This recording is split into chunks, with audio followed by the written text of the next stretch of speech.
The NBA Gambling Podcast on the Sports Gambling Podcast Network is presented by WynnBET. WynnBET is now live in Arizona, Colorado, Indiana, Louisiana, Massachusetts, Michigan, New Jersey, New York, Tennessee, and Virginia. From boosted same-game parlays to live in-game odds, WynnBET has what you need to win.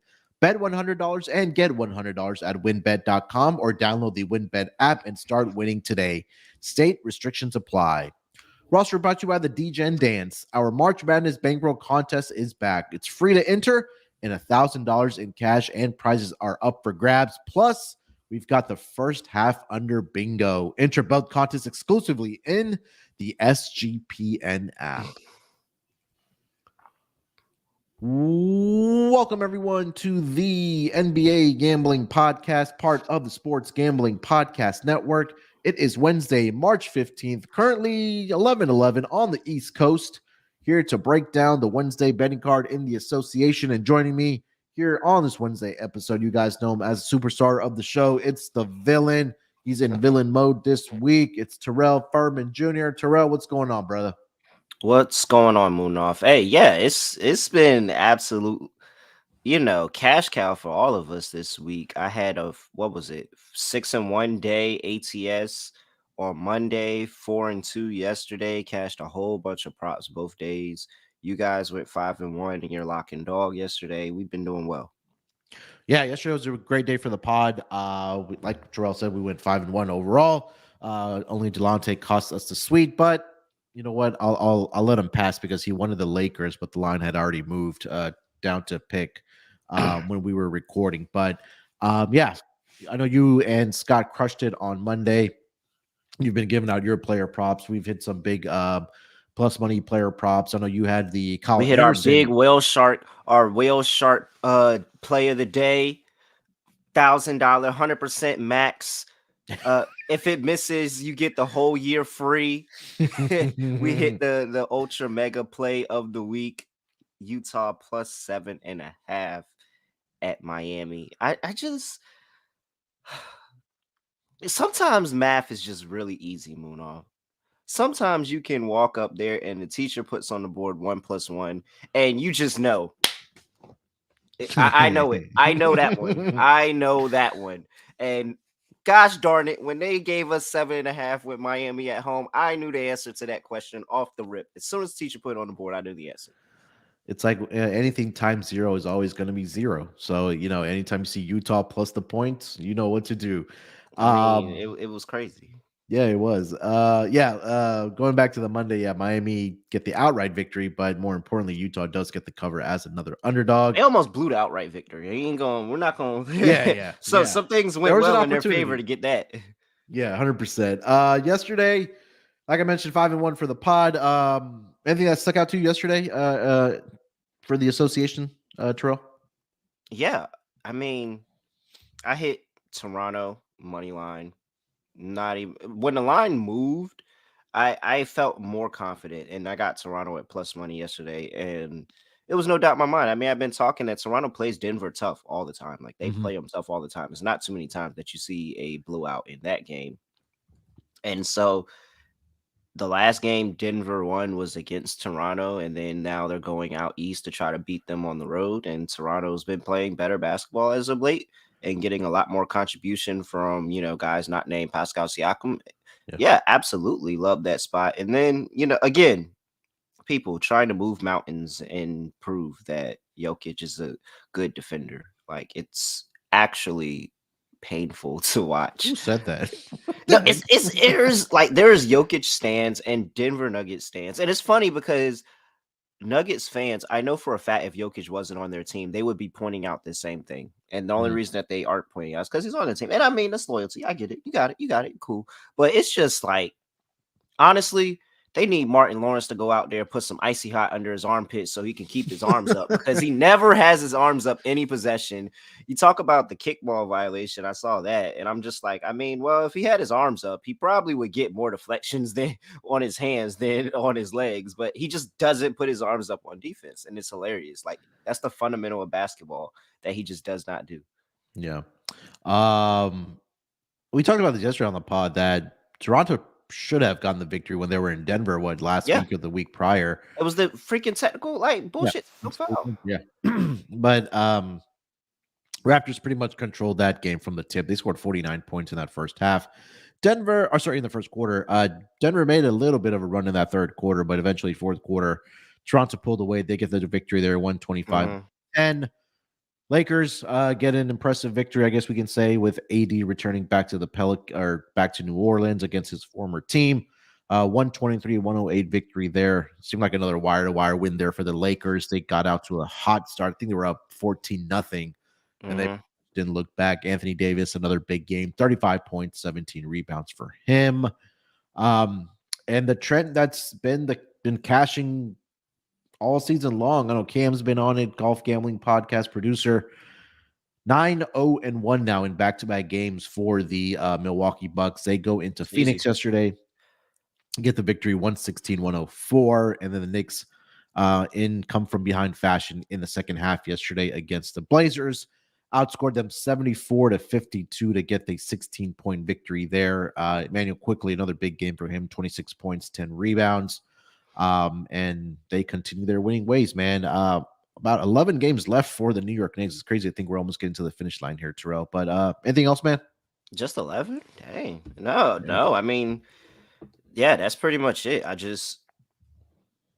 I think that prior to All-Star break, everybody felt like there was a large gap between Denver and the rest of the Western Conference and the Celtics and the rest of the Eastern Conference. And I think if anything after All-Star has proven to us in about this month, it's been about a month since All-Star, that's not the case. And that all of the conferences, especially the West, have caught up. Like, they've caught up, and I think that it's anybody's game. Like, I truly think it's anybody's game. I think I still saw a minus price for Boston to win the East, and I just like that's crazy. I think that's crazy, like how you can look at what the Milwaukee Bucks are doing and say that, you should be laying any type of juice with the Boston Celtics to win the Eastern Conference. Like, that's insane to me. Yeah. And there's been a lot of shifts in the markets as well. I mean, Jokic was out to a minus 400 for MVP. He's now down to minus 125. Joel Embiid is now at plus 130 to win MVP. We talked about this, I think it was on yesterday, where we could have got it at 4-1 for Joel Embiid to win MVP, but now it's down to plus 130. And you're right. I think now with the downfall, with this losing streak for the Denver Nuggets, especially in the West, we've talked about it all season long. There's a lot of parity, so it could be anybody's really game in that Western Conference going into the playoffs. So some of these award markets are tightening up, or I guess we could say loosening up. I think you should still bet the Jokic minus 125. Yeah, I think you should bet the Jokic minus 125. Like, I cannot see the voters not giving it to him at this point. Like, I wouldn't give it to him, but I can't see the voters not giving it to him. Like, let me see here. If Philly finishes up, I don't know. I don't think they'll get the 1 seed, but they're 4 games back. But right now, Denver's lead is down to 4 games. They had like a 7-8 game lead, and now it's down to 4. So yeah, I get it. If he finishes the season, averaging a triple double, I think Jokic probably does get it. It's just been too much press. It's been too much press. You heard Kendrick Perkins go on and talk about, race plays a factor into the voting. And I mean, I believe it does at the end of the day. Like, there's a lot of great players that never won 3 in a row. Now, we're not taking that away from Jokic. Jokic is doing some amazing things, and he's 100% going to deserve the 3 in a row if he does get it. But it's like, all right, Jordan didn't get 3 in a row. Kobe didn't get 3 in a row. LeBron didn't get 3 in a row. It's just like an unwritten rule that, all right, all these guys didn't get 3 in a row. Nobody is going to get it. We're not giving it to anybody else. That's just going to be a thing. You're never going to win 3 in a row. And then Jokic has this season on the offensive side of the ball, and it's like, guys, we might have to break that one. We might have to break that one. And it seems like, it seems kind of hypocritical. Like, honestly, it's a lot. Like, even Steph could have got, you can made an argument that Steph could have got 3 in a row. Like, so It's a lot of people that didn't get 3 in a row, and I think that's really going to be the issue. But because of all the negative press that it's been getting recently, I think that's going to sway the voters more to just giving it to Jokic. So -125, even though they're on a 4-game losing streak, I think you should go ahead and bet that and just get a nice price on it. Yeah, and it's also coming down to the fact that he's averaging a triple double on the season as well at close to 25 points, 12 And you see, rebounds, as you and saw 10 last assists. night, he's trying to make sure he keeps averaging the triple double Yeah. too. As you saw last night, he's going to make sure he keeps averaging the triple double too. Yeah. I gotta do a shout out here, man. We got a fan tuning in from the UK. Johnny tuning in. He's in the UK, United Kingdom. He said it's around 3:10 now, obviously in the afternoon. But shout out to Johnny. Thanks for joining us here, man. All the way from the United Kingdom. All right, let's get into the games here for tonight, Terrell. But before we get into the action, let me tell everyone about our presenting sponsor. That is going to be WinBet. WinBet is the official online sports book of the Sports Gambling Podcast Network. WinBet is now active in Massachusetts and a ton of other states. Be on the lookout for the WinBet Win Hour each Thursday from 5 to 6 p.m. Eastern Time. During WinBet Win Hour, marquee games of the week will have better odds on WinBet, giving away larger payout opportunity. And March Madness is here. So many ways to bet on the big dance. Sign up today, receive a special offer. Bet 100, get 100. Limited state availability. And of course, for our DJs only, if you hit the biggest long shot parlay of the week, you get $1,000 free credit. There's so much to choose from. All you have to do is head over to sportsgamblingpodcast.com/winbet or download the WinBet app.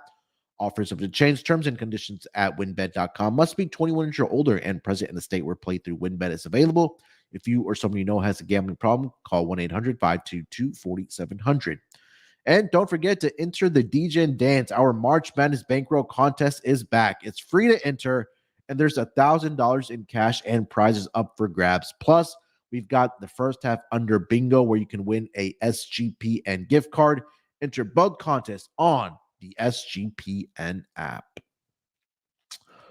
All right, let's get into the schedule here for this Wednesday night. Let's kick it off here with an Eastern Conference matchup between the Philadelphia 76ers. They are going to head to Cleveland here tonight to take on the Cavs. This line opened up in favor of the I don't need college right now. Let me change this to NBA. This line is -2 in favor of the Philadelphia Sixers. That line is now up to -2.5. Total opened up at 220. That number's been bet up actually to 221.5. Do see some 221s out there. Let's get into the injury report for both of these teams. For the Philadelphia 76ers, pretty clean injury report. Only questionable tag is Jalen McDaniels. He is dealing with a right hip contusion. Cleveland did play last night. They did get the victory against Charlotte. Donovan Mitchell was held out of that game, but I am going to go ahead and assume that he is going to be playing here tonight since they were on a back-to-back. Terrell, let's start with the side here, my man. -2.5 in favor of the Philadelphia 76ers in Cleveland here tonight. What are you thinking? Yeah, well, starting Cleveland 6-5 on a back-to-back this season ATS, so pretty decent numbers there for them. But I think I'm going Philly in this one. Okay. And I'm ready to see what the rest of this injury report looks like for Cleveland, and if anybody else may sit out or if they have a full staff. I know didn't Jared Allen sit out last night too? Pretty sure he did. Yeah, he didn't play last night.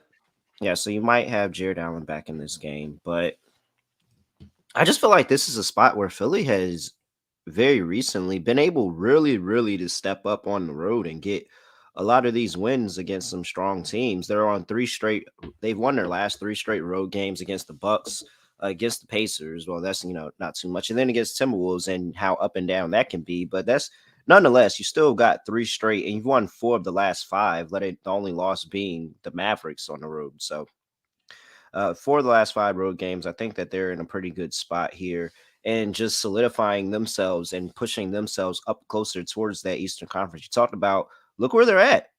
Look at where they're at. We talking about, Boston and where the lead Boston had. And I think I remember telling people that, Boston was at like -220 at some point to end at the 1 seed. And now look at them, 3 games back in Milwaukee, only 1 game in front of Philly. Philly has a really, really good opportunity here to, take it to a team that they've had some battles with. I think Joel Embiid can handle himself on the inside. I'm looking towards the outside shooting of Philadelphia because of the stout defense that is the Cleveland Cavaliers. Cleveland Cavaliers top 10 in points in the paint, top 10 in defending the 3-point line as well. So it's going to be on the 76ers to be able to get some ball movement and find open shooters and be able to knock down their shots. But I think they can do it. I may be looking at threes in this game. So, yeah, I'll take the 76ers minus 2.5. Yeah, Cleveland has Cleveland has lost. Let's see, 1, 2, 3, 4, 5, 6, 7, 6 out of the last 7 games against the Cavs. But again, obviously, when you have different rosters and now Donovan or against the Sixers, I'm sorry, against the Cavs have lost 6 out of the Cleveland's last lost 6 of the last 7 games against the Cavs. Against the Sixers.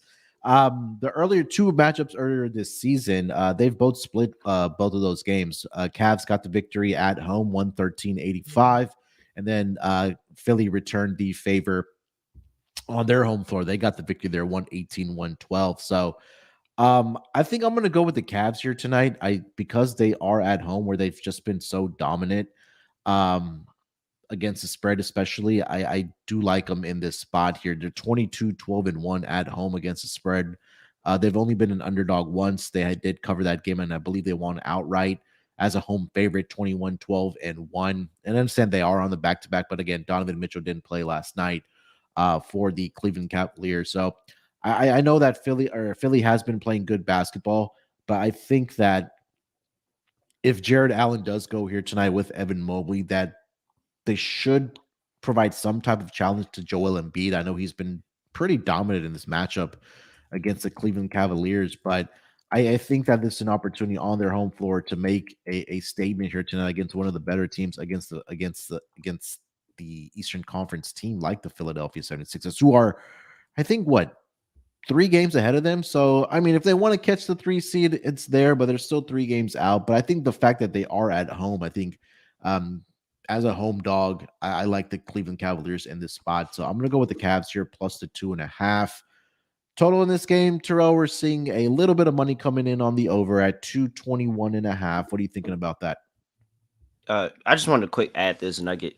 Against the spread as an underdog, 5-9 for the Cleveland Cavaliers, 3-11 straight up. Now they only have 1 game as a home underdog where they're 1-0, so that's going well in their favor. So you got something that kind of goes both ways depending on where you sit on that line. All right, for the total, however, I kind of just want to go under. Yeah, I'm there with you.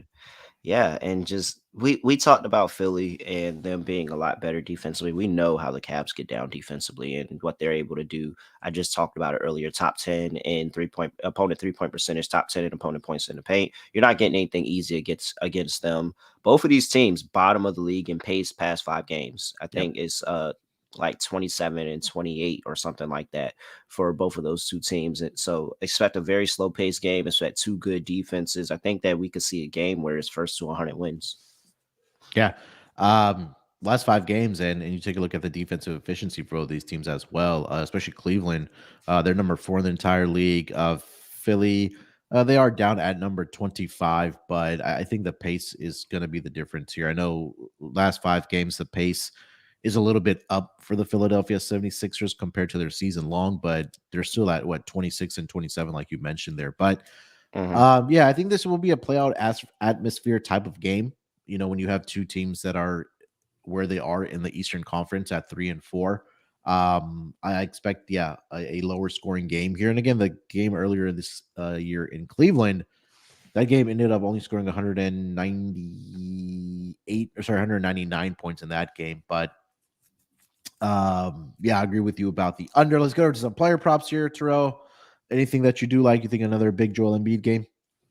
Yeah. I mean, I think it's going to be tough for him, but I think that a big Joel Embiid game. I'm still on Evan Mobley. I just think Evan Mobley really, really should be like in the next year or 2, maybe one of the best players in the league. Like, honestly, I truly believe he could be one of maybe the best 2-way player, but definitely he has a possibility to be one of the best players in the league. Because when I watch him, I just don't know who has the skill set to effectively guard him. Like when they just fully relinquish the keys give him the keys to the Cadillac, let him be the bus driver, I'm not sure who can actually guard him with how fast he is against bigs or with how his size against guards and a lot of forwards. I truly don't know. Like, I think he's going to be a problem. I think he's too quick for Joel Embiid, honestly, on the defensive end. And I don't think Joel Embiid's going to give as much effort on defensive end. Like, he's saving all his energy on offense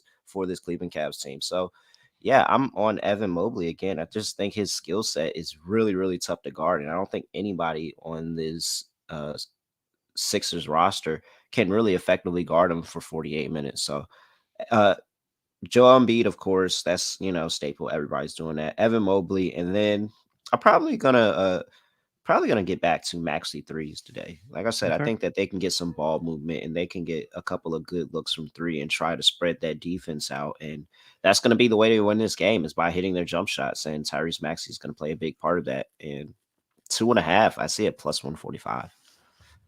Yeah, I like that. Last or 2 games this season against the Sixers, 16.8 rebounds, and then the matchup back in February on the 15th, 23 points and 9 rebounds for Evan Mobley. I think I'm going to go back to the James Harden assist train here tonight. It is at 10.5 at plus 115. Mhm. Earlier matchup this season against the Cavs, he had 12 dimes in that game. Last 5 games, he's averaging 13 dimes per game.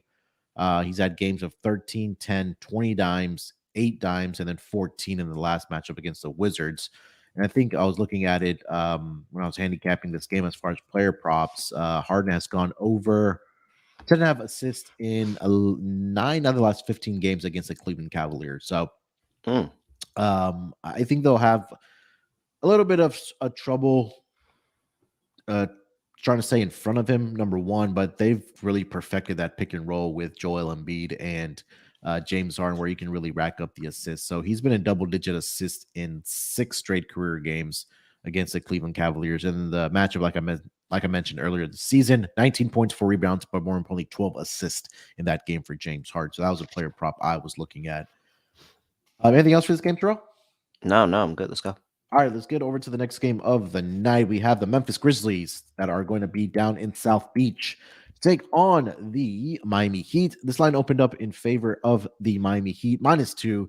The number's now been bet up to -4. Total opened up at 220. That number has pretty much stayed the course around 220.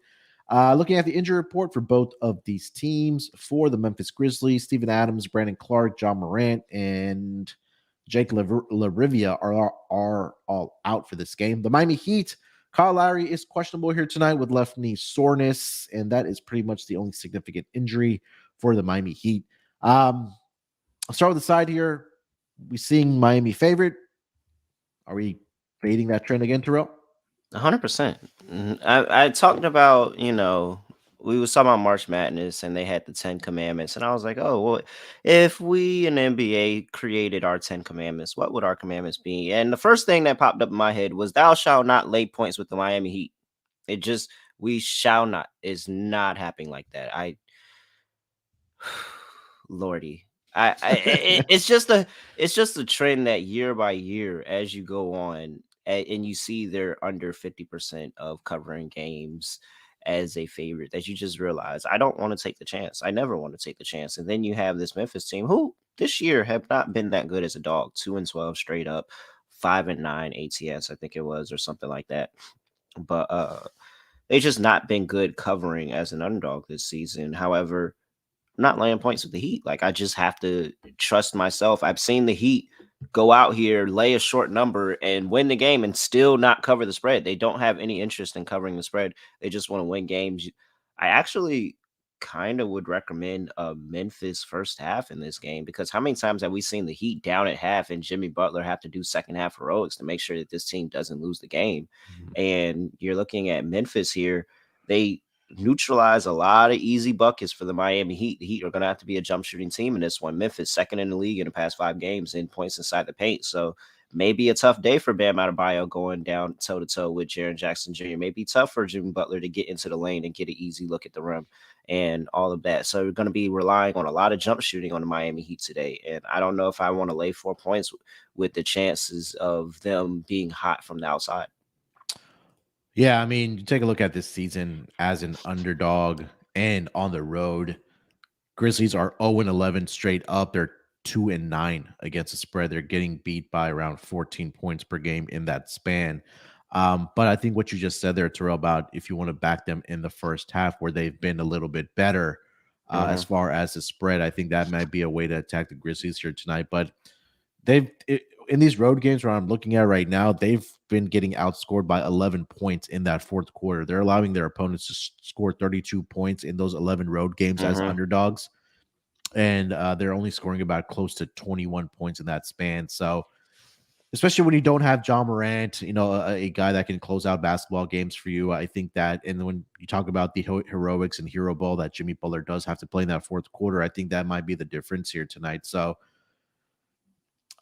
as much as I do want to take Miami, I really like your angle of that Grizzlies first half. And then I don't know if you see a Grizzlies first half and then Miami full game, get some nice Yeah, plus odds on yeah. I that. mean, I would take a shot on that. Yeah. I trust the Miami Heat to be locked in wire for wire with the Memphis team without John Morant? Not really. I expect Yeah. them to overlook this team somewhat, and and I really like that's the game script that I see. Like that's just the game script that plays in my mind is that the Memphis Grizzlies somehow, some way get out to an early lead, and then the Heat have to come claw back and get a good win at home, which they really do deserve. Yeah. But I'm not gonna sit here and lay points with them, knowing that that's the game script in my head. Yeah. This is again, like you've talked a lot about this a lot. This is a non-conference game, but non-conference games at home, the Miami Heat are 3-10 against the spread, but they are 10-3. So Mm-hmm. it could be a case where they win this game by 2-3 points, and then Yeah, Grizzlies at least cover the number, and Miami still I gets the victory. vividly remember them laying 2 against the Oklahoma City Thunder at home, and I They took the won by like 2, one. and they won by 1. Like Yeah. that's what I just sit there and I think, man, every time I'm about to bet the Heat, I just think of all the times that they've been laying 2.5 at home and covered by 1. Yeah. All right. So I think this might be a good money line parlay piece for the money for the parlay player. So Yeah. I think Miami Heat does get it done on the money line here, though. All And right. there's still a good Yeah. chance that they cover. Like they're not incapable of ever covering at home. But am I just going to sit here and recommend that to people? No, not knowing their history, never. I'm not going to recommend it. But they very well could cover. I'm just not. I'm not giving it out. Yeah. Total of 220 in this game, Terrell. Anything on that?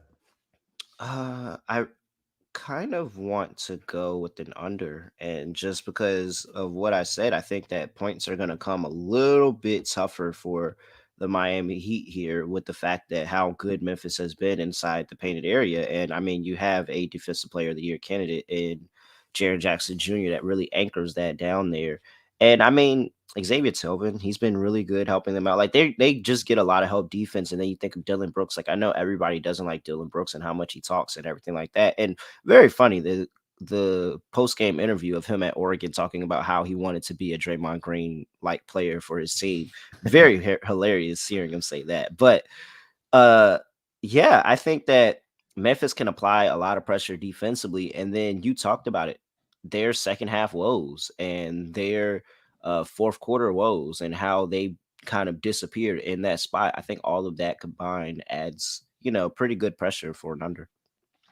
Yeah, nothing really sticks out as far as trends and stats. As far as Miami Heat at home, they're 18-18 on the total, averaging around 218 points per game. We're right around 220. I would lean towards the under as well. I think that with Triple J, like you mentioned, Xavier Tillman, Bam, defensive guys, and then again, you said that if you have to rely on Miami Heat to knock down jump shots, and if they have a cold shooting night, this game can easily go under the total here tonight as well. So, Mhm. and then looking at the pace for both of these teams since the All-Star break, let's see here. Post All-Star break pace, Miami is sitting at number 22, and then the Memphis Grizzlies are at number 13. So, Well, nothing really sticks let's out there for much for me. let me see. Can we pull up the pace and let's get so what's this like 5 games since Jaw's been out? I think Yeah, he's it's been out. been something like that. Yeah, 5. So what's the pace without John Morant and for Memphis? And oh well, they're still running a pretty high pace at ninth in the NBA over the past 5. Yeah, yeah. Okay. Player props. All right. Hi. Let's go to I'm not really sure on this one. I mean, Do you go back to Tyus Jones? Point and assist, maybe. I hate. I don't know. I I know guess you last year we, do. yeah, He's been pretty decent. yeah, I know last year we talked a lot about fading point guards against Miami because their defense was so good against them, but it's kind of been the opposite this year where, Yeah, where we backed a bunch of point guards against yeah, them. But let me see here. Uh Memphis is guarding another team guarding three well, so they're guarding the paint, guarding the three well. Yeah, I really do like this under. That's what makes it tough because I like the under. But call your shot. Miami's still giving up 37.1% from three. That's middle of the pack, but not as much as you like. And I think somebody has to score for Denver. I have like Desmond Bain. Desmond Bain's been able to step up a lot, so I may consider looking his way. let me see his But points prop. I'm Desmond Bain wondering, is I'm at wondering 22 and a half. what's Luke Kennard's minutes been? Um, Let me look at Luke Kennard the past couple of games. he's at 17, 21, 17, 19, 29. So around, you could average out Yeah, to that's around enough. 20. But that's enough. I feel like that's enough for me to get 5, 6 threes up in there. Yeah, he's Um, jacking up 3.8 on average. 3.8 with Memphis. Yeah, with Memphis. Or over the last 5 games, I'm sorry. Oh, okay. So yeah, I see 3, 6, 3, 2, 5, 4, 4. Yeah, it just depends if he's got. I think he can be in game plan though. If you know that that's an area where you can attack the Miami Heat on 3-point line and you get him in there, he gets some looks. Mhm. This could be a nice little. He's at 1.5. That's what's like. It's at 1.5, Yeah. When's and the last time we so saw him at 1.5? yeah, and it's really because he's not on court as much. He's not getting the looks as much. Like you see, he's averaging 3.8. That doesn't sound right for a Luke Kennard. But if Luke Kennard's able to get more minutes, you talk about how they're playing around with the rotation for Memphis, and they're definitely going to start experimenting a little more because you have the room to experiment a little more. You've won a few games. You're kind of battling back and forth with that 2-3 seed, but you feel confident in yourself, whether you are a 2 or a 3. Um, Especially with the fact that you're probably, if you get through to the next round, it is Sacramento. So I think that you know this could be a game where they can fluctuate with that lineup a little bit more, and we'll see. Maybe we could see Luke Kennard get hot, and then he just get more looks. I'll back a Luke Kennard game, and an area where I've been fading the Heat all year, and that is behind the 3-point line, -110 for 1.5. He could have a day where he's 2 for 4. I can see that very easy, and then hey, maybe he gets hot, and we get one of those 4 for 5 days. Yeah, I mean, I can't argue that. Again, like you talked about, the 3-point defense hasn't been very good for the Miami Heat. I mean, overall, their defense, we're so used to seeing Miami's defense like being like so good, but it's really been the opposite this year for this Miami Heat team. So, It just um, seems very, when you watch the games, very lazy. Like it seems yeah. very lazy, like very confident in your ability to guard one on one, Mhm. that you kind of give up the easy stuff. You kind of let an open shooter get a knockdown three at a good look here or there. Like it just seems like very, very lazy at times. Yeah. All right. Anything else for this game? No, I'm on the next one. All right, let's get over to the next one. We got the Sacramento Kings in Chicago here tonight to take on the Bulls. This line opened up in favor of the let's see, Chicago Bulls at -1.5. That line has now flipped over to -1. Total opened up at 240. That number has now been bet down to around 237.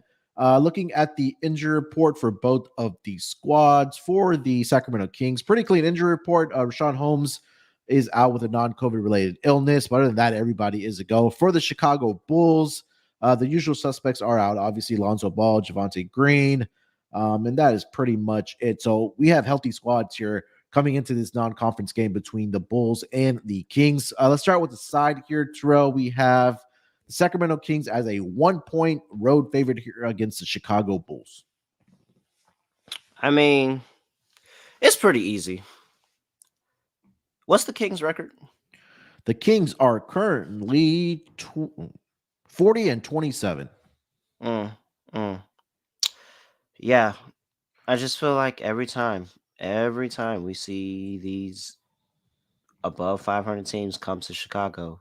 Chicago just wakes up and wants to play basketball today. I don't know. They're a bad team. They suck. They're not good. They're not good. I will say it. I've said it all season. I've roasted Chicago all season. I don't like them. But it's always these spots. And it just feels like it's a lot of these spots where they get a good team and they just wake up and decide, hey, I would consider playing basketball today. And they've actually not been the worst team in the league over the past 5 games. They've done pretty well defensively. Opponents' points in the paint, they are first in opponents' points in the paint. They are first in opponents' fast break points. They are limiting opponents' second chance points. Like they are actually turned up a little bit defensively. Maybe that's the addition of a Patrick Beverly coming to their team and adding over to them. But ultimately, here it is for me is I just think I don't know why. I feel like LeBron. I don't know why I said this. I don't know what made me wake up and just decide that the Chicago Bulls were going to come play basketball today against one of the best teams in the NBA. But I'm almost positive that the Chicago Bulls are just going to wake up and want to play basketball today against one of the best teams in the NBA. There's no rhyme or reason to it. It's actually kind of random. I actually hate that I have to give you the handicap of the Chicago Bulls right now, but the Chicago Bulls just find a way to wake up and play basketball. Like they just find ways to wake up and play basketball. I know what the numbers say, but I mean, the Chicago Bulls are just a frustrating team to handicap.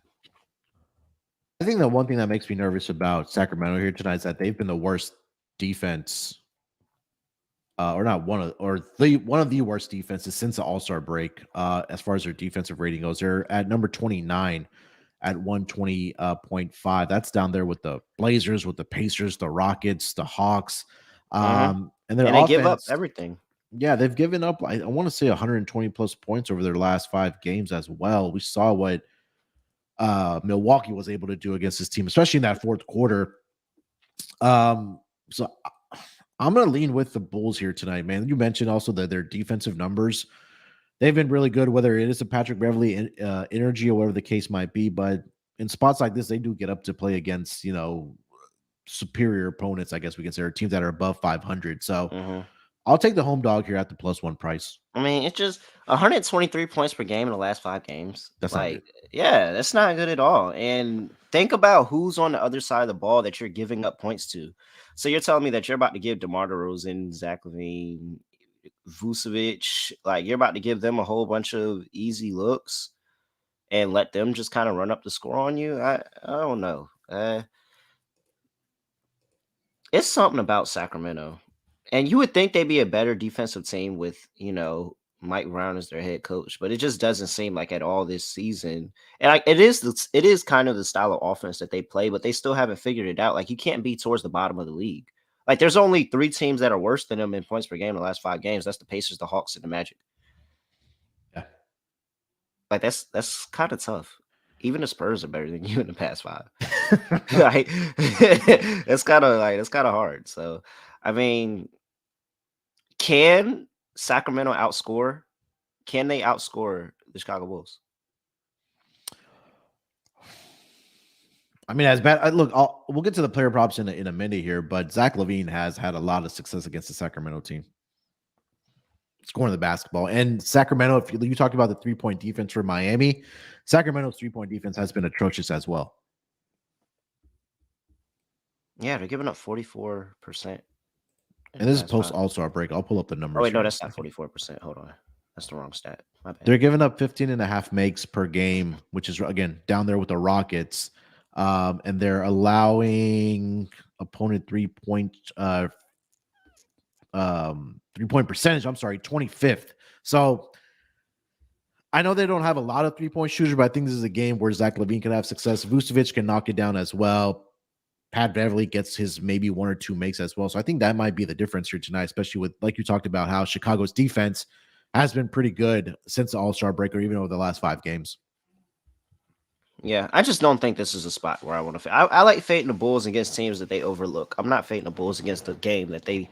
I'm not going to say they have the Kings circled on their schedule because who circles the Kings game on their schedule? But you sit here, you see the 2nd, 3rd seed in the West coming to town, and you see yourself trying to make a playoff push. I can just see them getting amped for this game. And again, everybody's betting Kings. Like everybody's betting Kings. I can see them getting amped for this game.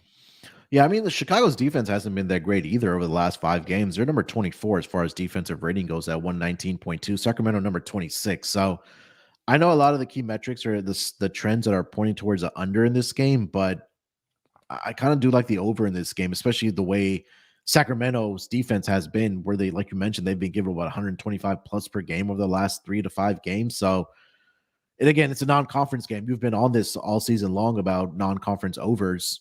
I'm kind of leaning towards the over here. You have any thoughts on the total?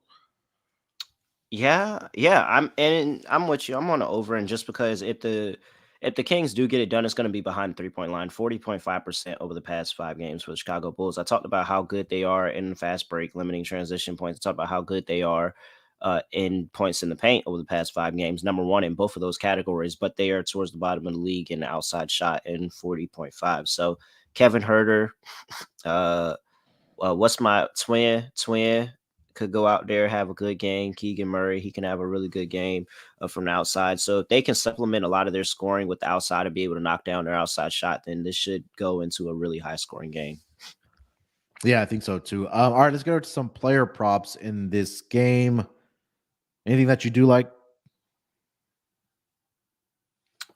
Yeah. And I like KC. KC, I was literally about to give that out. So adding that little nice nugget, I like that. They said Pat Bell's been in Levine's ears about shooting more. So yeah, I like Levine to have a really good day today. 34 points per game in his last 2 against the Kings. Added there thanks to the help in the chat there. You talked about it as well. He has really good games against the Kings. So I like Levine on the outside. I think I like the Kevin Herter just because of the volume that he can And get he's up. been lights out. I don't know Yeah, if you he's watch that Bucks game. That fourth quarter he put up, yeah, he Jesus can he Christ. can get hot, and he can, really the volume. And I feel confident like backing a volume shooter against a bad defense and just saying that, all right, they just can't, they just couldn't hit anything from three today. But the volume that he's able to get up from three, past 5 games, he has 2 games. In the past 5 games, you have 11, 3, 7, 10, 9. Yeah. And that's just attempts. We're not even talking about makes. When we go to makes, we're talking about 8, 1, 2, 6, and 6. So I like to take my chance of a high volume shooter against a bad 3-point defense. I like Kevin Herter today.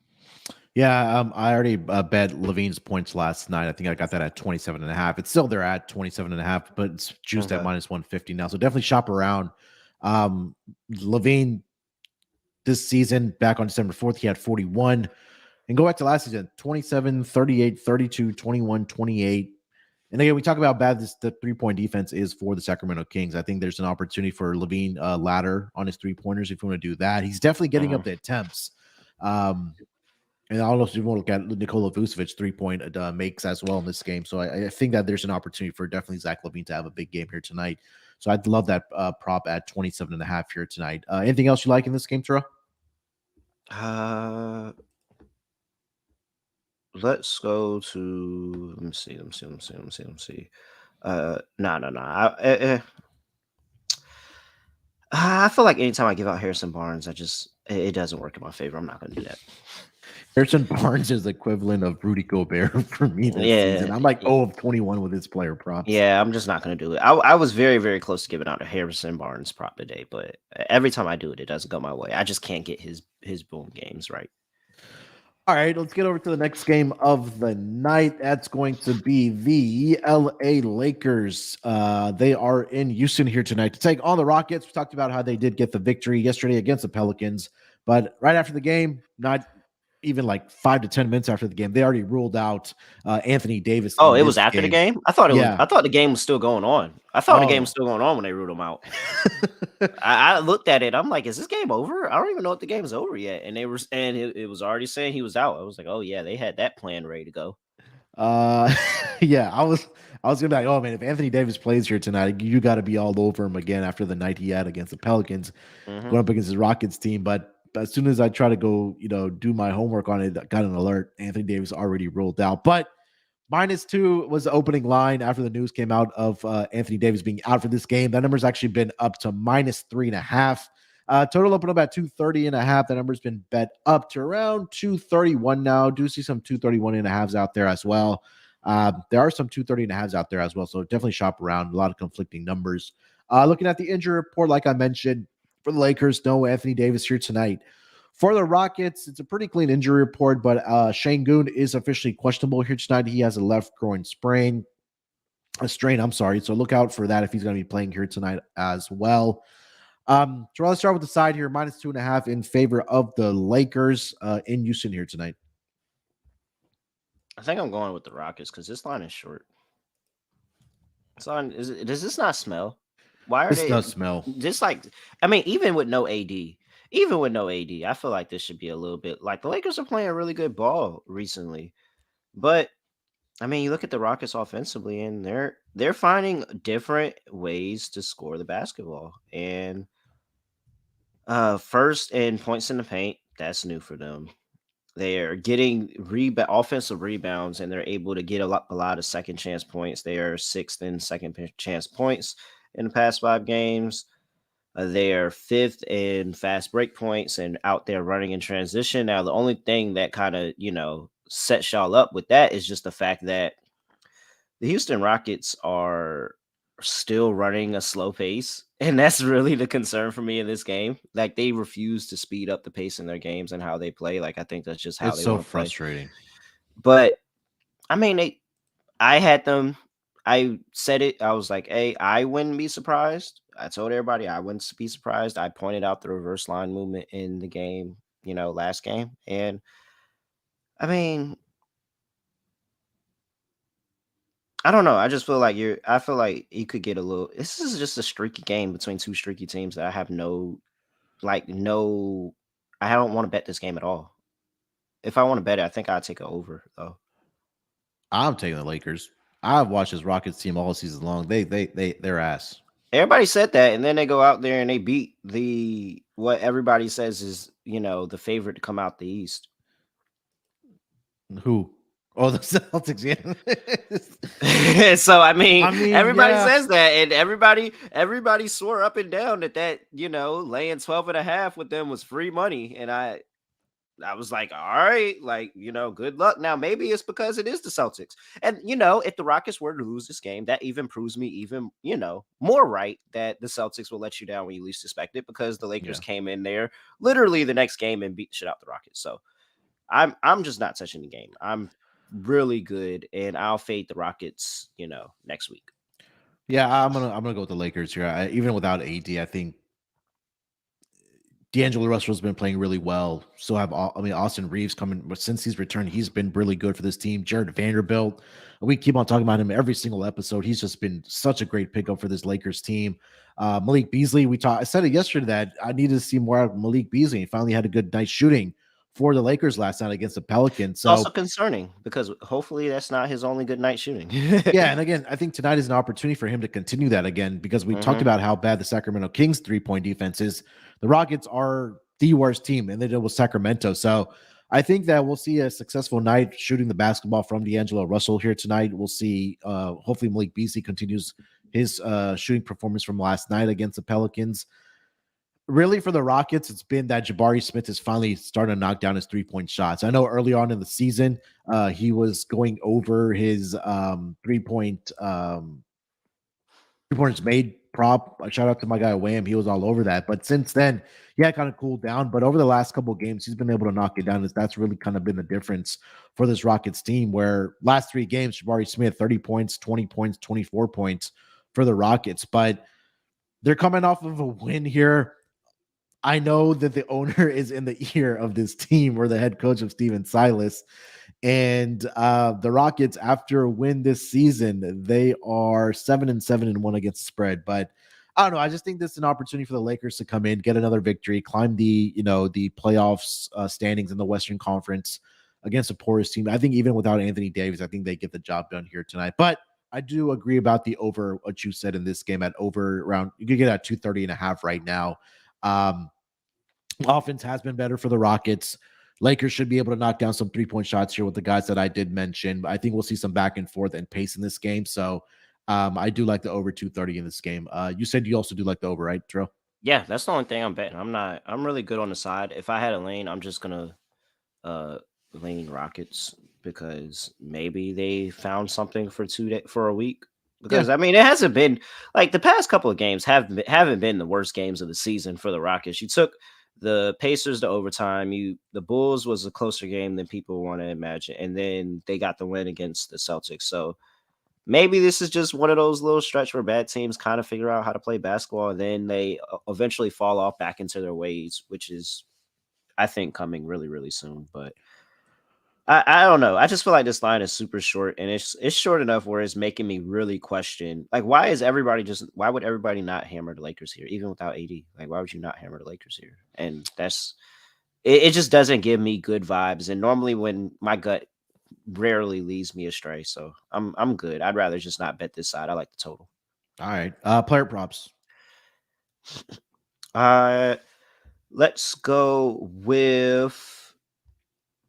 Gotta go with D'Angelo Russell. I feel like you gotta play D'Angelo Russell. I think he should be the focal point of this offense with Anthony Davis out of the lineup in terms of scoring. He's been playing really good since coming back, and he's getting the volume. Like I said, I'm backing people with a bunch of volume, and even last night in a night where he really wasn't, he was 5 for 15, 3 for 9 from 3. He still got the volume. So I'm going to back volume with AD out, and I'll take D'Angelo Russell over his points. And I like his 3-point prop today, too. Yeah, see, that was the first thing I was looking at. That was 3-point prop. It's at 3.5 at -115. I think that's a good ladder opportunity. Yeah. And then he's had a lot of success against the Rockets as well. Kind of just take a look at his game log. Last couple games here, 30 points, 23, 22, had a 13-point game, but then 3 straight games again of 22. I currently see his points prop today at 22.5. So without Anthony Davis in the lineup, I think he'll get his volume. Also, keep an eye on if Şengün is going to play here tonight or not. If he doesn't, I'm going to go back to Kevin Porter Jr. double-double again. Okay. I think it's been 4 out of the 5 games without Şengün in the lineup. He's had a double-double with the assist or rebounds. Last game, like I mentioned, I put it out on my Twitter. 9-1 double-double I cashed with him without Şengün against the Celtics. He got the points. I think he had like 13 assists in that game. That right now I see 5-1 for Kevin Porter Jr. double-double. Yeah. And then Jabari Smith, he's had 3 straight double-doubles for the Rockets. Again, if Şengün is out, rebounds and points. He's been shooting the ball well for the Rockets as well. That number is at +180 for his double-double here tonight. I'd be interested to see what exactly this Lakers lineup is. And because I think that, of course, Jared Vanderbilt, a very easy rebound opportunity there for him. But I didn't even think of that. Yeah, Vanderbilt is sitting at 9.5 right now. I think I'm like, okay, that feels, very easy. But it's somebody that we might can get a lower number and they still be able to get a lot of rebounds. And is Rui Hachimura, if he's inserted into that, he's inserted into that lineup and he's able to, hang out around there, and I could sell myself into Hachimura points and, points opportunity as well. Like, I think Hachimura can have a really good game. So I'm very interested to see a little bit closer to game time what this Lakers lineup is going to be and being able to find some additional props in there because of the outs that they have. That's a good call on Hachimura because he's been playing an average about 23 minutes over the last 5 games, but he's been in double-digit scoring in 4 of the last 5 games. He had 12 last night against the Pelicans, 12 against the Knicks, 16 against the Raptors, and then 17 against the Memphis Grizzlies. So obviously when a guy like Anthony Davis isn't playing, there's going to be a lot more rebounds obviously going around and then shot attempts and points to be had to kind of fill that gap without Anthony Davis. So yeah, those are 2 great calls. I might be just looking at Vanderbilt rebounds here tonight. I think that's a great look there, Terrell. Mm-hmm. All right, before we continue the conversation here, let me tell everyone about the newest sponsor over on the Sports Gambling Podcast Network. That is going to be Shady Rays. Kick off the new year with new gear built to last. Our friends at Shady Rays have you covered from the sun to the slopes with premium polarized shades, customizable snow goggles, and much more. Shady Rays is an independent sunglasses company that offers a world-class product that's just as good as any expensive pair we've worn. Durable frames and extremely clear optics for the outdoor adventures. And that's not all. Shady Rays offers the most insane protection in all of eyewear. every pair of sunglasses is backed by the lost and broken replacements. If you lose or break your pair, even on day one, they told us they'll send you out a free new pair without any questions asked. Wear your Shady Rays with confidence because they have your back long after your purchase. If you don't love them, exchange them for a new pair or return them within the 30-day return period for absolutely free. There's no risk when you shop with Shady Rays. Their team always has your back. Plus, to date, they have donated over 20 million meals to fight hunger with Feeding America. So, exclusively for our listeners, Shady Ray is giving out their best deal of the new year. Go to shadyrays.com and use promo code SGPN for 50% off of 2 or more pairs of polarized sunglasses. Try for yourself. The shades rated 5 stars by over 200,000 of their customers. That's shadyrays.com for 50% off of 2 or more pairs of polarized sunglasses using promo code SGPN. 9-4 are the Lakers after, the Utah Jazz joined their team. Straight up. We're against spread. Straight up. Okay. Against spread. Against spread is probably, hold on. When let me see what they've done after the All-Star break. I think that might be something to look at. Let's see here. Lakers after the All-Star break against the spread. Same 7-3. Yeah. Same thing. Yeah. All right. Yeah. All right. So they've been playing better. Yeah. Yeah, 100%. I mean, look, I love the pickups that they had at the trade deadline. I know that the rumors of the Kyrie and all that stuff, but I think this has been a really good pickups as far as kind of rounding out the team with Beasley and Vanderbilt and getting Hachimura as well. So definitely love it. All right, so we'll cut it here for part 1 of the Wednesday night schedule. We'll get into part 2 here. So again, make sure to check out part 2 for the rest of the games of the slate for the NBA.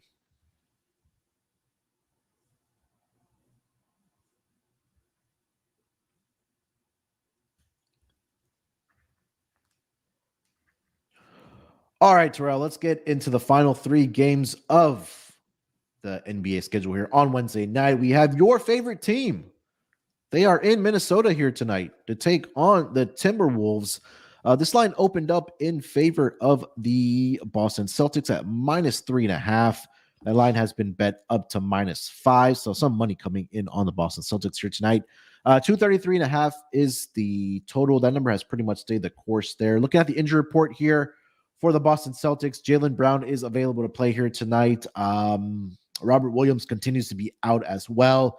A pretty clean injury report for the Boston Celtics. For the Minnesota Timberwolves, a couple of questionable tags here. Rudy Gobert, questionable. Naz Reid, questionable. And Austin Rivers is also questionable. Jalen Noel will be out for this game. We did get some news about Karl Anthony Towns this morning that he should be returning in the next couple of weeks for the Minnesota Timberwolves after he sustained that right calf injury a couple of months ago. So good to hopefully we'll get him back before the season ends. That's what the indication was. But as far as this game here, Terrell, -5 road favorites here for the Boston Celtics. Has anything changed here for you? No. So Minnesota +5, a sprinkle on the money line. I'll go ahead and give the handicap out there for Terrell. Anything you want to add there? I mean, I said it. I was like, what if everybody else is closer to Boston than people want to imagine? Like there was just a whole out anointing of Boston being the next NBA champions. Oh, they're going back to the finals. Oh, it's going to be so easy for them. And now here they are facing adversity in the second half of the season where they've lost. How many games have they lost? 1, 2, 3, 4. 4 of their last 6 games. Yeah, 4 of their last 6 games. So 5-5 are their last 10. I mean, that's basically tanked them in this race where the Milwaukee Bucks are doing nothing but getting better and racking up more wins. Here, the Boston Celtics, they are depleting. You got a 43-point game from Jaylen Brown, but because Jason Tatum couldn't hit the bright side of barn and missed 2 opportunities at the end of the game to one, take the lead, and then second, to push in overtime. Here they are.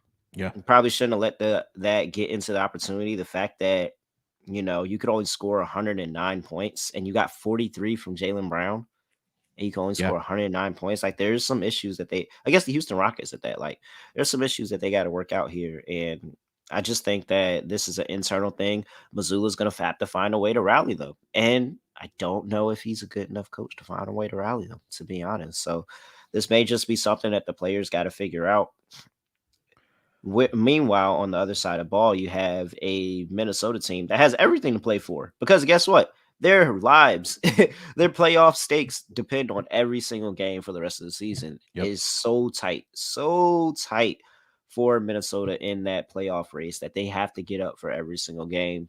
And you're starting to see Anthony Edwards really take home the task of being the guy for this team right now. And he struggled. He was struggling, I think, like last week it was where he has some struggles, but Hmm. I saw some good things from him in that Atlanta game in limited minutes because they were blowing them the fuck out. Yeah. But I think that this is an opportunity for Anthony Edwards to kind of step up to the mantle against one of the best teams in the NBA and have a really good game. So I'm going to be on Anthony Edwards to step up in this spot at home and put a really good game and a really good show up for the home crowd against this Boston Celtics team. And we'll see what they do on the inside with the bigs on if it's Naz Reid or Rudy Gobert. If it's both out, then there's going to be some concern for me for the Minnesota Timberwolves. But if I can get Mhm. Naz Reid in there, just an athletic big and somebody that I think can really move, because Robert Williams is still out for the Celtics, right? Yep. He's still Yeah, out. so I think he's somebody that can really move. Al Horford, his defense this season has been a lot better on the perimeter on switches rather than on the interior and talk about interior defense. So I think that Naz Reid can really add another of additional scoring for this Minnesota team that's going to be looking to get it from all players in this game. So yeah, y'all know I'm not betting Boston, but Naz Reid and Anthony Edwards are a couple of people that I'm going to be looking at today. Yeah, I mean, you nailed it about Anthony Edwards, man. He's really like taking that next step forward to being the face of this franchise, and especially the absence of Carl Anthony Towns. We're starting to see him mature. I mean, we've seen the interviews about how he kind of conducts himself in those interviews and how he talks about what the NBA is right now, but it's crazy to see that this in the Western Conference right now, the 4th seed, the down to the 10th seed where the Lakers are only separated by 3 games. So Mm-hmm. Minnesota knows that again, if they lose this game, they can fall down out of the playoff picture or fall down to that 10 seed. Because every game is important. You're right about this Western Conference. Whereas for the Boston Celtics, they're probably going to finish as a top 3 seed. I mean, look, they're right now that 2 seed. I know Philly's only 1 game behind, but they have a 4-game separation between the number 2 seed and the number 4 seed in the Eastern Mm-hmm. Conference. So, maybe there are some things that Boston is trying to figure out, or maybe, like you mentioned, that teams have caught up with them and kind of figured out their ways, or, maybe Missoula is starting to regress and some of the fourth quarter decisions that we do see from the Boston Celtics, especially from a coaching standpoint, maybe do kind of make you scratch your head. But also a note that I saw that I think with Anthony Edwards, Rudy Gobert, and I forgot who the other player was, but they have one of the 2 or 3 top 3 defensive ratings in the entire association Mm-hmm. with those players in there. But getting 5 here with these with the Minnesota Timberwolves, I'm with you, man. They are 10-4 against the spread as a home underdog this season. Coming off the win against the Atlanta Hawks, that was an impressive victory. I know Atlanta isn't Mm-hmm. playing much defense, but I'm going to go with you here. Give me the Minnesota Timberwolves here as well on the spread. Shifting over the total here, Terrell, currently sitting at 233.5. Any thoughts on that? 233.5. So I think I want to go on. It really depends. It helps my case a lot more. Well, I don't know because I think that Boston can actually score Rudy Gobert. Yeah, I'm gonna just take the over regardless because I think I like it even if Rudy Gobert does play. Now, if Rudy Gobert doesn't play, then of course the easy answer is that they lose a lot of rim protection on one side of the ball. You already got Robert Williams out on the other side, so you lost rim protection on both sides of the ball. That's really gonna open up the lane and be able to get a lot more easier buckets than what would happen if those two were in the game. But even if Mhm. Rudy Gobert does play, and I saw KW talk about it in the chat, and I think that they can pull him out of the paint a little bit and threaten him with Al Horford, and Al Horford be able to have a really good threes day. If Rudy Gobert is playing, I definitely might have a ladder play on Al Horford threes just because Rudy Gobert is so unwilling to come out of the paint sometimes that he's really late to getting over, especially how Boston likes to swing the ball and the ball movement that Boston can have, that Al Horford can find himself open for three and he can knock those shots down. Old man Horford just finds ways to make himself relevant in 2023. So yeah, I think Al Horford can have a good day shooting three today, but I'm on the over. I just think that you'll see a lot easier buckets, and I believe a Minnesota team that's running a lot quicker of a pace recently. Last 3 games against the Minnesota Timberwolves, Al Horford 3 for 6 from 3, 4 for 8, and 5 of 10. In the earlier matchup back on December 23rd, he had 17 points, 11 rebounds, 2 steals, 3 blocks, but like we mentioned, about 3 points, 5 of 10. So I think there is something definitely to that. Rudy Gobert did play in the last game against the Hawks. So again, yeah, check the injury report closer to game time, or make sure you have those notifications on to find out if Rudy Gobert is going to be going here tonight or not for the Minnesota Timberwolves. Any other player props in this game, Terrell? No. Excuse me. I'm just gonna. I actually might take. No, I'm not taking Rudy Gobert's points. Come on now. All right. All right. Next game on the schedule is going to be a battle of the Texas teams. We got the Dallas Mavericks. I thought this was the other way. I may have written this wrong. Yeah, down wrong. It is the Mavericks are in. They are in San Antonio here tonight to take on the Spurs. Looking at the opening line for this game, currently seeing the Dallas Mavericks opened up as a 5.5-point favorite. That number is now at -4.5. Total opened up at 233.5. The number's been bet down to 229.5. Looking at the injury report for both of these teams, for the Dallas Mavericks, Luka is going to be out for this game. Tim Hardaway Jr., Kyrie Irving, and Christian Wood. All three of those guys are questionable here tonight. For the San Antonio Spurs, they did play last night. They are on a back-to-back situation here. So again, with the way they are kind of having guys in the lineup and not in the lineup, something to keep an eye on for sure. I am now seeing that Kyrie Irving foot is saying it's not looking good to play on Wednesday. So I think that's why we saw a little bit of line movement here. So possibly no Kyrie Irving, or not looking like he's going to play here tonight against San Antonio. So let's call it -4.5 right now for Dallas here. Terrell, what do you think? Yucks. We have Dallas laying points. Yikes. Even if it's against the Spurs, it's still a pretty big yikes there. But I mean, they gotta. Can Dallas really break through without Kyrie and Luka? I mean, I feel like San Antonio here tonight. I don't care if they're on a back-to-back. All right, so let me say this: San Antonio on back-to-backs are 3-8 against the spread, 6-4-1 towards the over. But Dallas, as a road favorite this season, 4-11 against the spread. Yucks. I'm probably just gonna be on the props. Everybody knows what player I'm backing today, but who haven't played in that Memphis game for the Dallas really needs this win. Dallas really needs this win, and they get. Give me Dallas -4.5.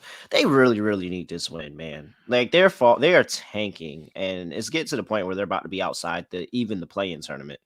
And I know they're like, hey, no Kyrie, no Luka right now. We're doing what we can, but the rest of this team's got to step up, and not really just for the fact of we're about to be out the playoff picture, but more of we got to make sure that we're even relevant when these guys get back. If we can't even hold off the San Antonio Spurs while these guys are out, like what help are we to them when they get back into this lineup? Like I know they can make things a little bit easier on us. And it just seems like Greg Popovich does not want to go away. Now, granted, I was on the side of the Spurs last night. I had the Spurs +5 for sure.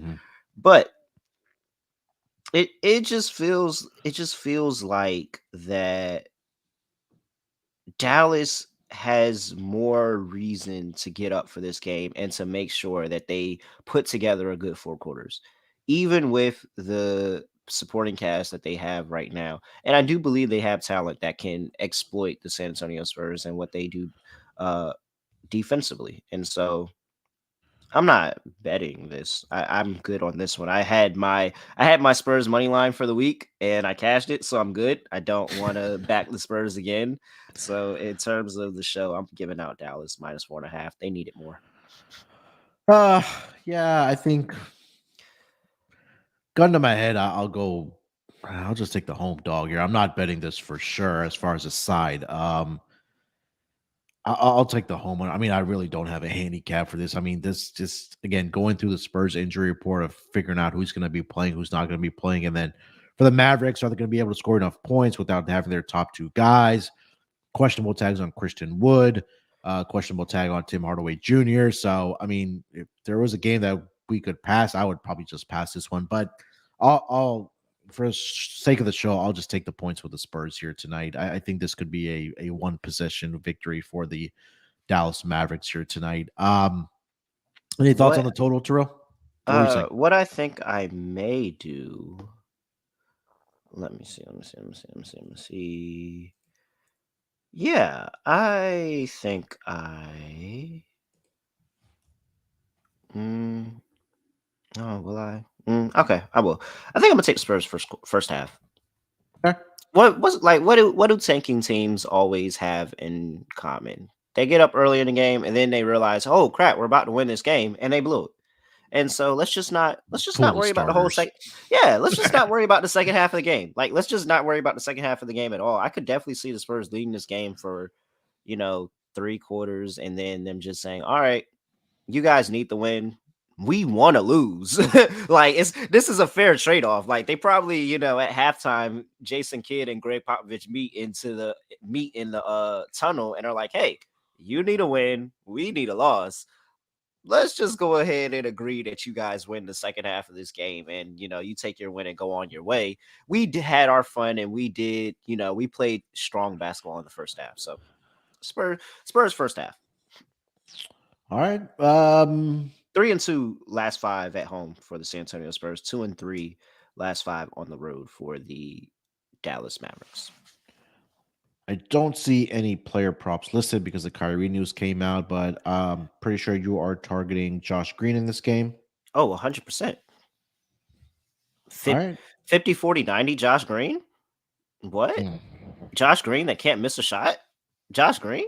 That Josh Green? Yeah, 100%. Scott Foster. Interesting. Foster's on this game? Sounds like Let's see. I'm definitely on the Spurs.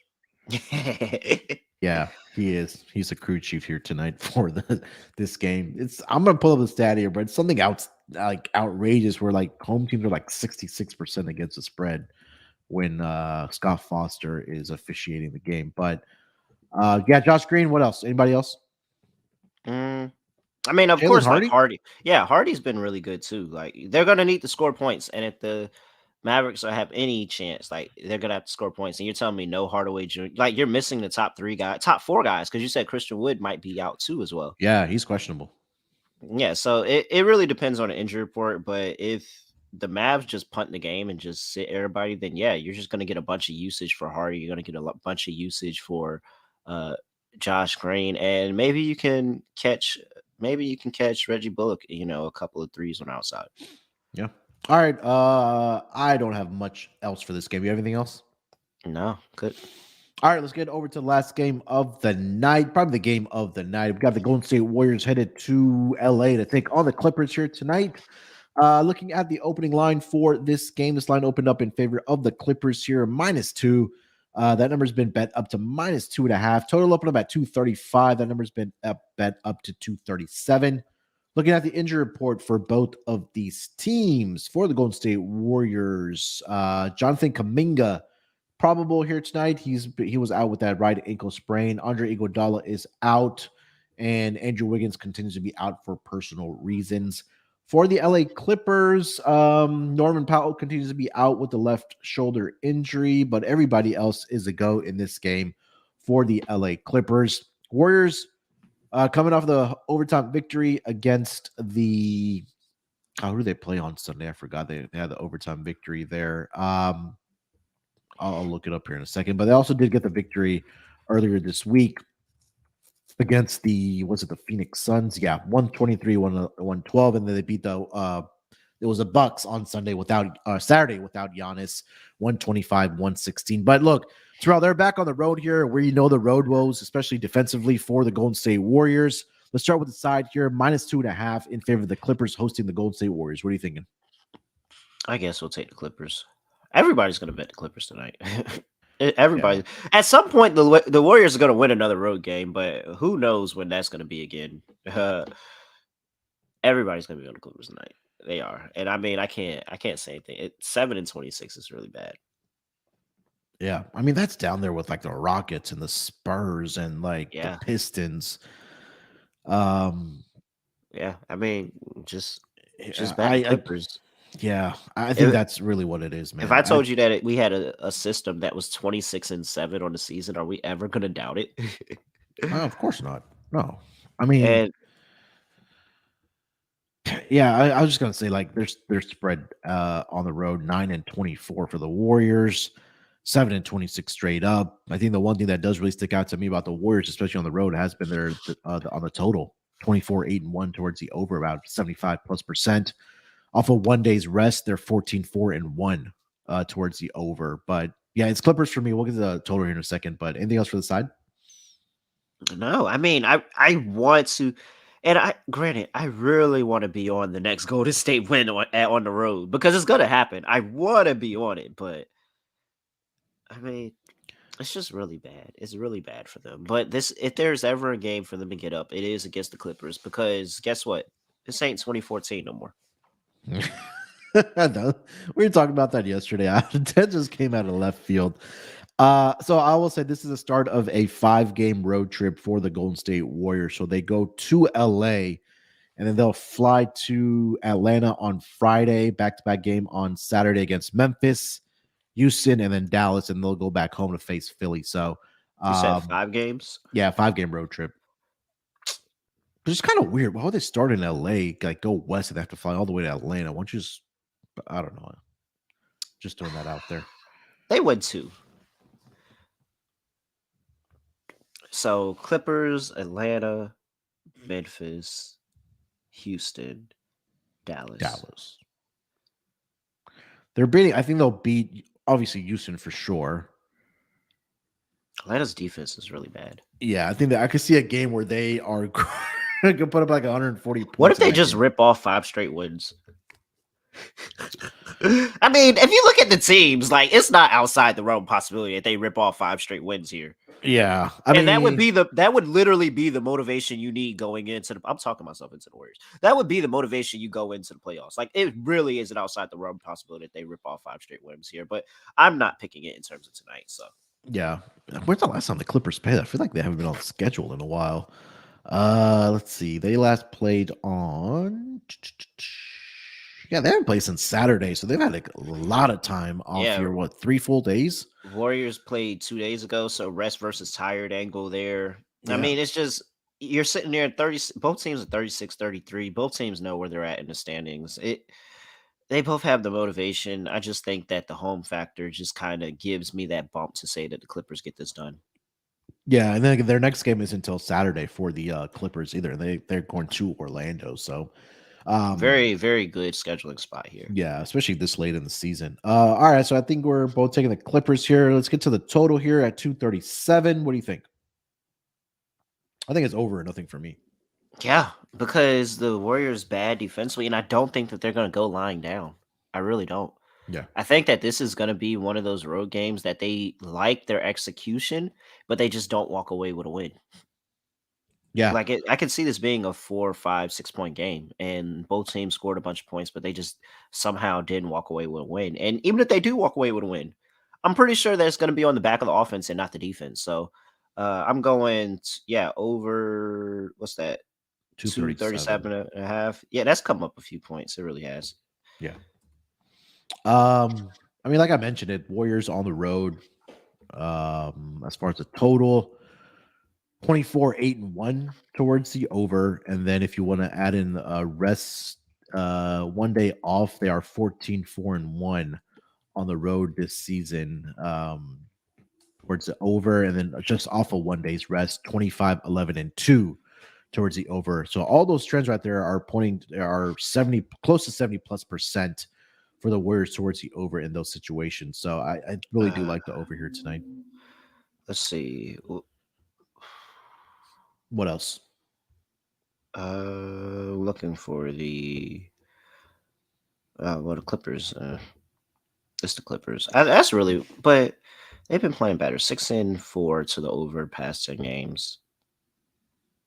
The Clippers piece always. I always hesitant when I'm taking an over and the Clippers are playing.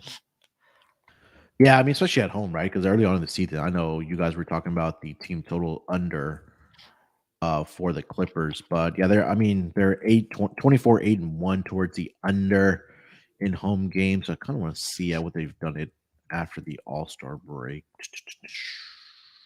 That's 4-4 on the total, but I mean, that's good for them. 4-4 on the total after the All-Star break is good for them. I'm not even gonna hold you. So I feel straight with the over. I think that's a really good play. Let's take the over. All right, let's get over to some player props in this game. Anything you like? The Stars. I think this might be one of those games like we saw over. with like Phoenix and Dallas, where like all the stars just went over the totals. Yeah. It just feels like the start, and maybe not Clay. Maybe Jordan Poole, but not Clay. Okay.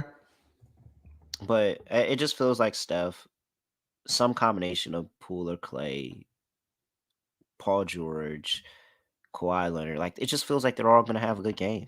I just think they're all going to have a good game. But if we go back to here's my issue is Diffish trying to figure out if I want to play Zubac or Plumlee. Or do we play both?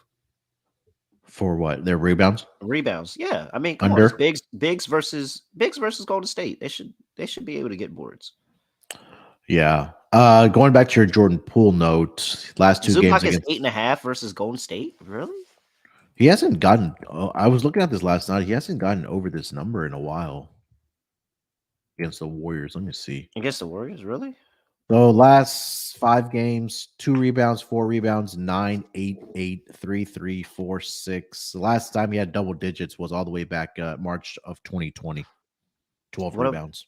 Look up Plumlee real quick, because Plumlee's number is at 5.5 on the boards. Against the Warriors or just overall? No, I'm talking about like tonight. Like his line is at 5.5. Oh. Yeah, let me see how many minutes he's been playing as well. Let's see here. Last 5 games, averaging 9.2, 4 rebounds, 5 rebounds, 9 rebounds, 8 rebounds, and 20 rebounds. He had a 20 rebound game against the Warriors. He's already played them 4 times this year. Obviously, when he was with the Hornets, he had 20. Yeah. So in 2 games against the Warriors, with the Clippers, 20 rebounds and 5 rebounds, and then with the Hornets, 13 rebounds and 9 rebounds. And so I think 5.5 is a great look. Yeah, I mean, let's take 5.5 from Plumlee. And Zubac could be in foul trouble. Like there's a lot of situations where Plumlee could be at more minutes. Mm-hmm. Or they just decide to, it's a trend. Like he's getting rebounds. They need to secure rebounds. Yeah, let's go with Plumlee. We might have to ladder that today. I'm curious to see what a 30-30-30 same game parlay looks like for these stars. On the points prop. Let me see if we can find it.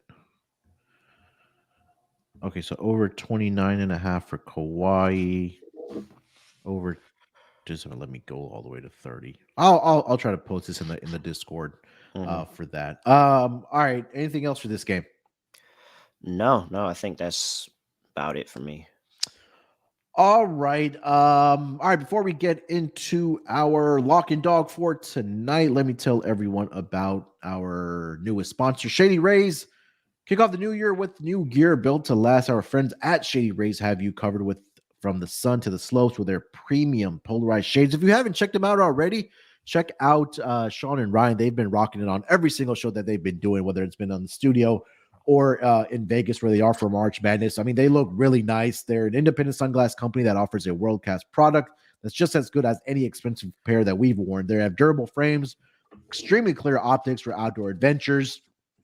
And if you lose a pair or you break it, even on day one when you get it in the mail, they told us they'll send you a brand new pair, no question asked.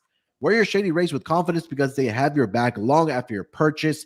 And with Shady Rays, you can look good and feel good at the same time. And like I mentioned, to date, they have donated over 20 million meals to fighting hunger with Feeding America. And if you don't love them, just exchange them for a new pair or just simply return them within the 30-day return window.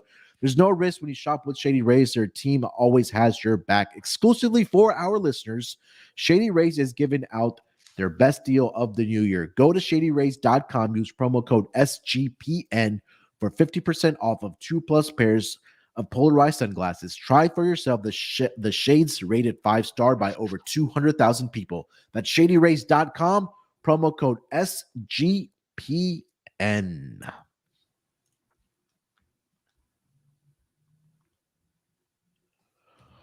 All right, Terrell, let us close it out with the lock and dog here for tonight for this NBA schedule. You want me to go first or you want to go first? What's been going well for us? I will be honest, I have been ice cold on the Monday episodes. Well, good thing you're on Wednesday now. Yeah. So I don't. Why don't you lead it off, man? You've been hot. Give it out to the people. Let's see here. Lock and dog for tonight. For my lock, let's go to.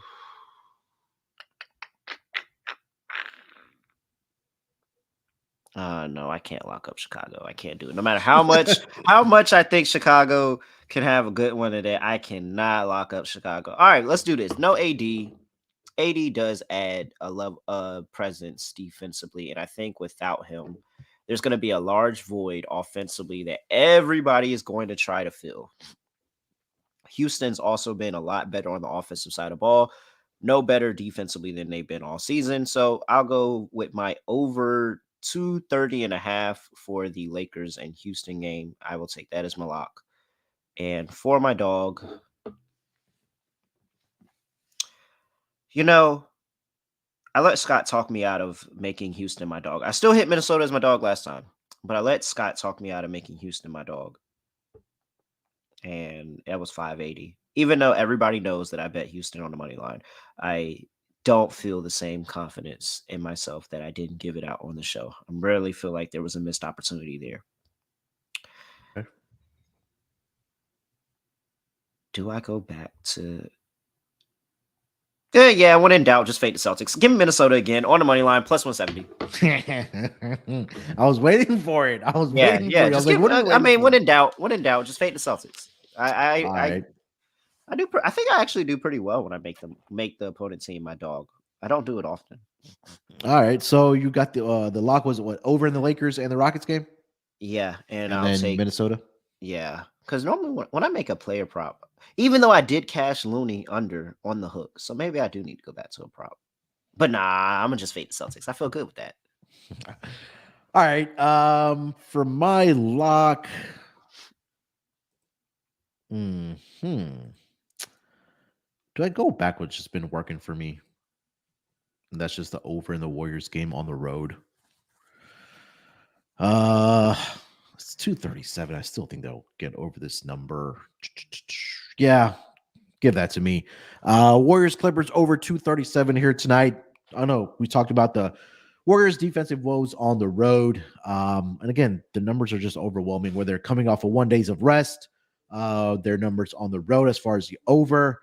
Clippers extended rest. They haven't played since Saturday. This will be their first game since then. Then their next game is until Saturday either. So one game in between 1 week for the Clippers. That's absolutely huge for them. But Warriors offensively, the guys are healthy. Obviously, with Steph Curry back, Jordan Poole played well in his last game. Clay's been shooting the ball well. He started to look like the Clay before he had the 2 major injuries. I think we'll see some pace in this game. The pace has gone up for this team, for the Clippers, since the Russell Westbrook got there. So I think the stars, like we talked about, the stars are going to shine in this game. You want to take Kawhi, Paul George, Curry, throwing Clay there, talk about Jordan Poole as well. So I think that we'll see at least 240 points in this game between the Warriors and the Clippers. So I'll take the over 237. For my dog, I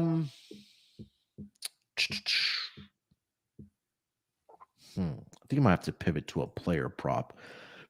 I'm gonna go back to Jabari Smith, man. 3 straight double doubles, plus 180. I'm gonna go with Jabari Smith. He's shooting the ball well. He's rebounding the basketball well. We'll see if Şengün plays here tonight, but if he doesn't, more power to Jabari Smith. And again, I will sprinkle on Kevin Porter Jr. as well at 5-1 for his double-double as well. So I'm gonna go back to the well that worked for me. And Jared Vanderbilt plus 190 on the double-double, Terrell. With no AD, I think he gets the rebounds, man. Well, it's the points. I think it's the points. But everybody's gonna be looking to score. Everybody's gonna be looking to score. That's true. I only need to get give me a bonus dog. Give me Jared Vanderbilt plus 190 as a bonus dog. All right, so we're probably gonna, if you want to Lakers same game parlay double doubles for Jabari Smith, Jared Vanderbilt, and Kevin Porter Jr. But again, make sure that Şengün check that injury. But even with Şengün, just I still insert like Şengün in there and take. I would take Kevin Porter Jr. out then. No, you would take Kevin Porter. Oh, see, look, we differ there. I think I would take Jabari Smith out. Okay, yeah, do round robin then. Yeah. All right, officially for me, Jabari Smith plus 180 double-double as my dog here for tonight. All right, man. That's going to do it for this episode of the NBA Gambling Podcast. Terrell, anything else, my man? Oh, man. I mean, stop kidding yourselves, guys. Jokic is a bad defender. He is the offensive player of the year for sure, 100%. Offensive player of the year, 100%. Love it. But defensively, he's not good. Like, we got to stop having this conversation. Is it funny that that's this defensive stuff or his inability on defense is starting to come towards a season where we're talking about MVP?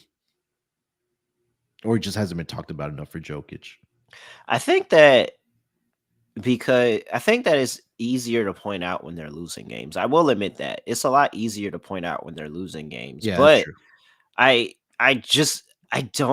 think he's a regular season guy. Like, I just don't. If you were giving me a 7-game series and I get to pick and roll with him for 7 games, like, yikes.